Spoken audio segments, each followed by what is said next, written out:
Venice is not a city in the normal sense. It's built in the middle of the Venetian lagoon, a shallow, marshy, brackish mess at the northern tip of the Adriatic Sea. 118 little islands lashed together by over 400 bridges, and more canals than anyone sane has patience to count. It's the most incredible travel destination in Italy and attracts over 20 million visitors per year. But how does Venice even stand? The secret lies under the water. Millions of wooden piles, tree trunks from oak, alder and larch, hammered deep into the mud. Sounds fragile, right? But submerged in water, without oxygen, the wood doesn't rot. Instead, over centuries, the piles petrify into something almost like stone. Above those piles, Venetians laid planks, then layers of stone, then palazzi heavy enough to make any architect scream. So yes, Venice is balancing on a forest of underwater tree trunks. It's architectural Jenga, but somehow still standing after a millennium. Cynics might say the whole city is a slow-motion collapse. They're not wrong.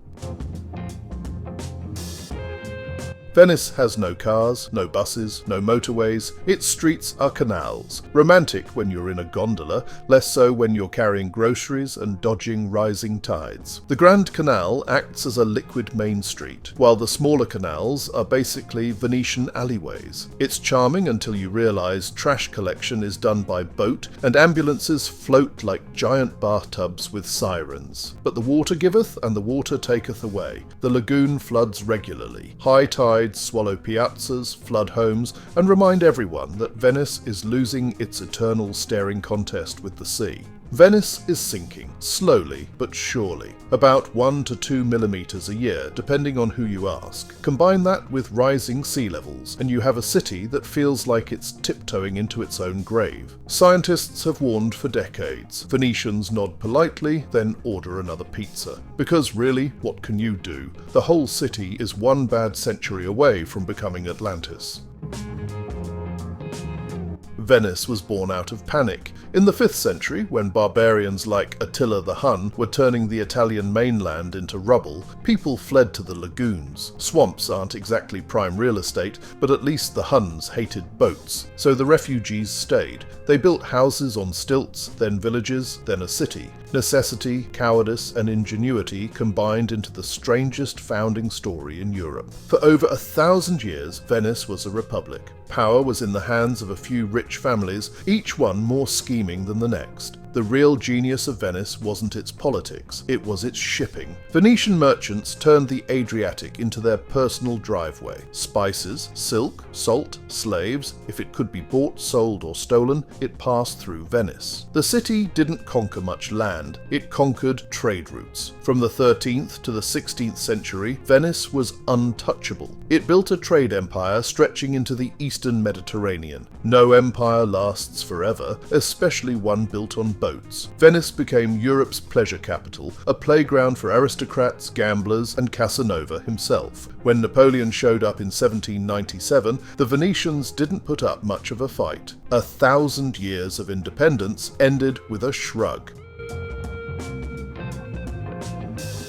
The Rialto Bridge sits in the belly of the Grand Canal in the San Polo district. It connects the tourist heart San Marco on one side with San Polo, the old mercantile quarter. Every tourist eventually staggers across it, some by design, others by accident. Either way, there's no escaping it. The first version was a wooden drawbridge built in the 12th century. It collapsed more than once. Fires, heavy traffic, and poor engineering. Venice tried everything to keep it standing. Finally, in the late 16th century, they got serious. They built the current stone version, completed in 1591, designed by Antonio da Ponte, who, by the way, had a fitting surname, of the bridge. At the time, people thought it would collapse too, a single giant stone arch spanning over 30 meters. It was madness, but it held. The Rialto was the only bridge across the Grand Canal for nearly 300 years, and unlike most of Venice's half-decaying architecture, the Rialto is still doing its job. The bridge has 3 walkways, 2 along the sides with postcard views and 1 in the middle lined with shops. Originally, those shops sold spices, silk and jewels, the lifeblood of Venice's trade empire. Today, they sell cheap souvenirs, magnets and fake Murano glass made in China.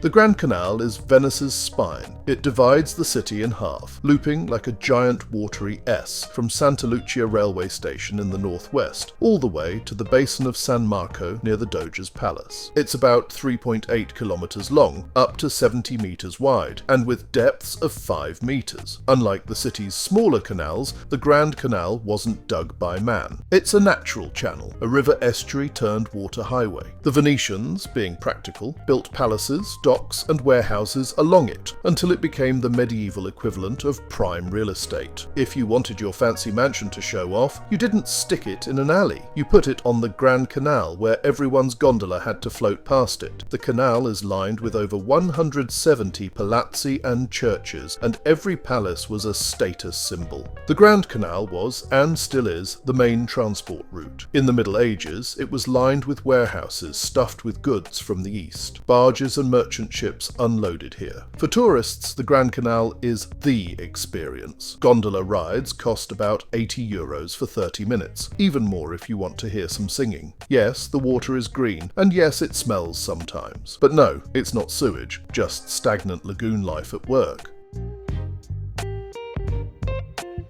Piazza San Marco, or St. Mark's Square, sits at the eastern edge of Venice, pressed up against the lagoon. It's the lowest point in the city, which is fitting. It floods like clockwork during high water. Want to know when the sea will rise? Just wait until you see tourists wading in plastic boots. It's flanked by 2 icons, St. Mark's Basilica and the Doge's Palace. Between the Basilica, the Palace and the Bell Tower, you get a trio of must-sees so famous you've seen them already in 1,000 calendars and jigsaw puzzles. The piazza was first laid out in the 9th century, around a smaller church that later morphed into St. Mark's Basilica. By the 12th century, it was enlarged into the rectangle we know today. Over the centuries, it became the showground of the Venetian Republic. The Basilica dominates the square. Built in the 11th century and remodeled countless times, it's a Byzantine fever dream. 5 domes, gilded mosaics, and marble everywhere. Next door, the Doge's Palace was the Republic's government headquarters. It's a Gothic palace with delicate arches outside and endless bureaucratic chambers inside. This is where Venice's ruling council schemed, voted, and condemned people. The bell tower collapsed in 1902.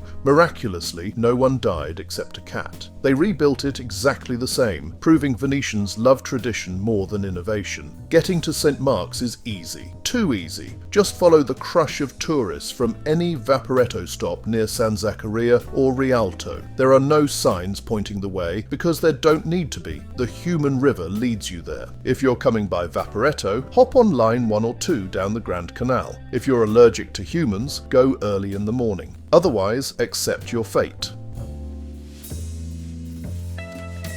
If Venice is the grand stage, Murano is the overpriced gift shop. 7 small islands tied together by bridges, floating in the northern Venetian lagoon and entirely devoted to one thing: glass. Not just any glass, Murano glass. Murano lies about 1.5 kilometers north of Venice's main island cluster. It's not some far-off pilgrimage, but it's just far enough to feel like you've discovered something beyond Venice, and that's half the point. You'll need a vaporetto, line 4.1, 4.2, or 12 from Fondamente Nove or San Zaccaria. It's about 15 to 20 minutes, depending on how crowded the boat is. Originally, it was just another fishing and salt-producing community. Then came the big move in the 13th century. Venice, terrified of glass-blowing furnaces setting fire to its wooden city, banished all glassmakers to Murano in 1291. Exile, but with benefits. Glassmakers weren't just craftsmen, they were elite.